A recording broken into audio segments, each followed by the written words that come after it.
Welcome to the Commercial Real Estate Mastery Podcast, where you'll learn the correct way to identify, negotiate, perform due diligence on, renegotiate, finance, turn around, and operate real estate in today's market, a market in which volatility creates opportunity and sound principles defeat fads and bubbles. And now, here is your host, a 25-year commercial real estate veteran and co-owner of over $1 billion in real estate assets, Frank Rolfe. Back when I was in college, everyone in the dorm relied as our fail-safe if we were hungry to order in a Domino's pizza. And back then, the slogan at Domino's was 30 minutes or it's free. So you'd place the order, you'd turn on a timer, and you prayed the guy would get there a little late, that he'd get there at 35 minutes or 40 minutes or 45 minutes, because then instead of paying for the pizza, it would be free. However, it never happened. That pizza always hit the dorm before 30 minutes because Domino's had a very tight control over that one option. And still to this day, you can learn a lot from Domino's regarding how to get things done in commercial real estate. This is Frank Rolfe with the Commercial Real Estate Mastery Podcast. We're going to talk about using some of Domino's techniques to get that pizza delivered fast and how you can apply that to your property. So I was in Domino's recently. I've been eating Domino's ever since college. So for decades now, I've been buying Domino's pizza. And Domino's pizza has been a tremendous resource for most Americans because it's very dependable. The quality's always the same, and you seemingly always get the pizza quickly. And I was at this Domino's pizza one day, and I saw something flash on a screen back behind where all the customers are, back where the guys are making the pizzas, back on the back wall. And I pulled out my phone and I took a picture of it so I could zoom in and say, what is that? And one of the employees saw me take a picture and they didn't like it. And they said, wait, why'd you take a picture? And I said, well, because I'm in the real estate business and Domino's is well known for their efficiency. And there's some control thing back there that's like making some kind of visual announcement. And he goes, well, okay, what that thing is you took a picture of, it shows every Domino's franchise in the city of St. Louis, and it's tracking on every pizza that is ordered how long it takes from when the order comes in to when the pizza goes out the door. So I said, well, how does it track it? He showed me the system. When they log in the pizza in the computer and you make the pizza and you put it in there, it's all done on a coding system, and it tracks through that oven. When it comes out the other end, it starts or it ends the clock of how long it took from order to completion. And I said, y'all track anything else? He said, no, we just track that. That's the only thing Domino's headquarters tracks for us. So Domino's had apparently realized the most important thing in their business model was producing pizzas fast. And because of that, they focused everyone in every franchise on that one item. They made it all important.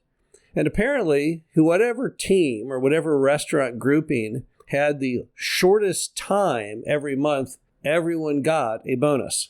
So Domino's was rewarding those and actually creating competition for everyone, competing for this bonus by having the fastest pizza turnaround time.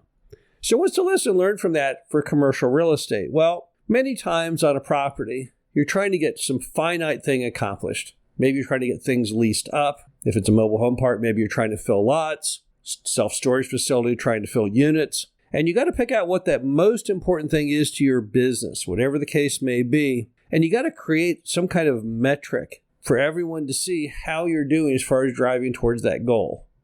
You've probably seen those things that look like a thermometer that some nonprofits do on fundraising. The very top of the little thermometer, it will say, for example, $100,000. And at the very bottom of it will say 0. And every time more money comes into this nonprofit, the little line in the thermometer keeps going up and up and up like water that's getting hot.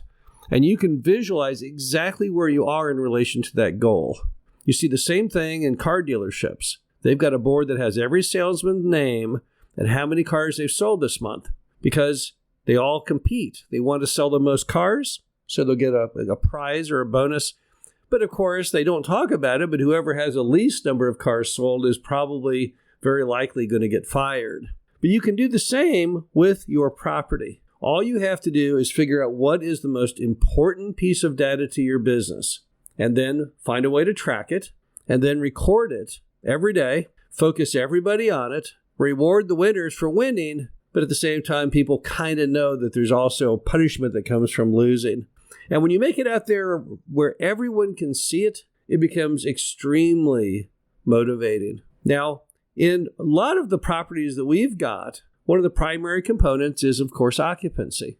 So using the Domino's method, all you do is do what just the car dealers do. You put on there what the goal is, and then how that person is performing per that goal. And you will be amazed at the results you will have, because pretty soon, since everyone's focused just on that one item, things start turning. Things start doing better. People say, I want to win.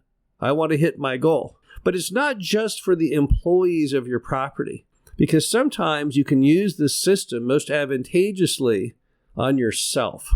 Now, when I first got into real estate, I started off in the billboard industry. I had goals, I had visions of grandeur, I had big goals. And so I bought an erasable board like anyone can buy at any office supply store. And I bought some of this little black thin tape that surveyors have. It's called like surveying tape.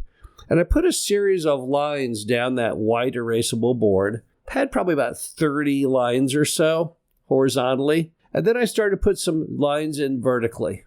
And I had it where the first item that you filled in was where the billboard was.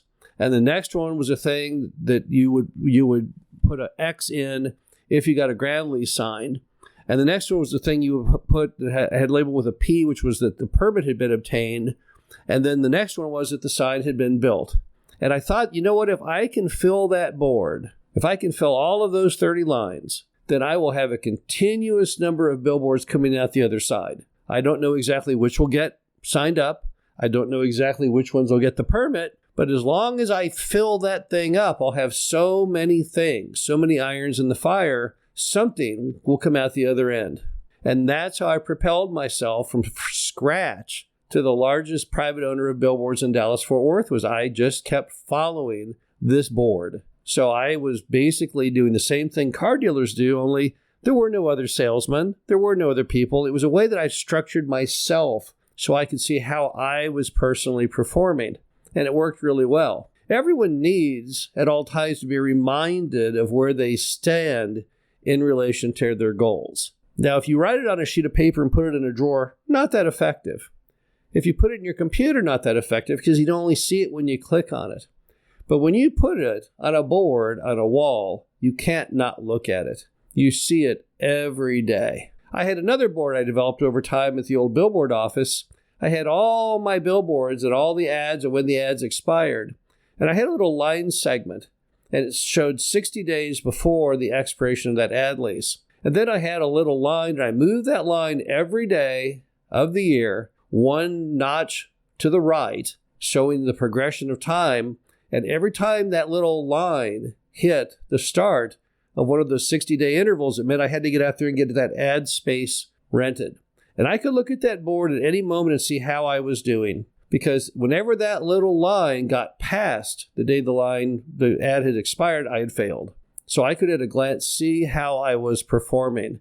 And therefore, I could put a lot of pressure on myself. The bottom line is, there's no greater tool if you want to succeed than having something that tracks your progress, that's right there in your face for all the world to see. Because that will motivate you to do great things. This is Frank Rolfe with the Commercial Real Estate Mastery Podcast. Hope you enjoyed this. Talk to you again soon.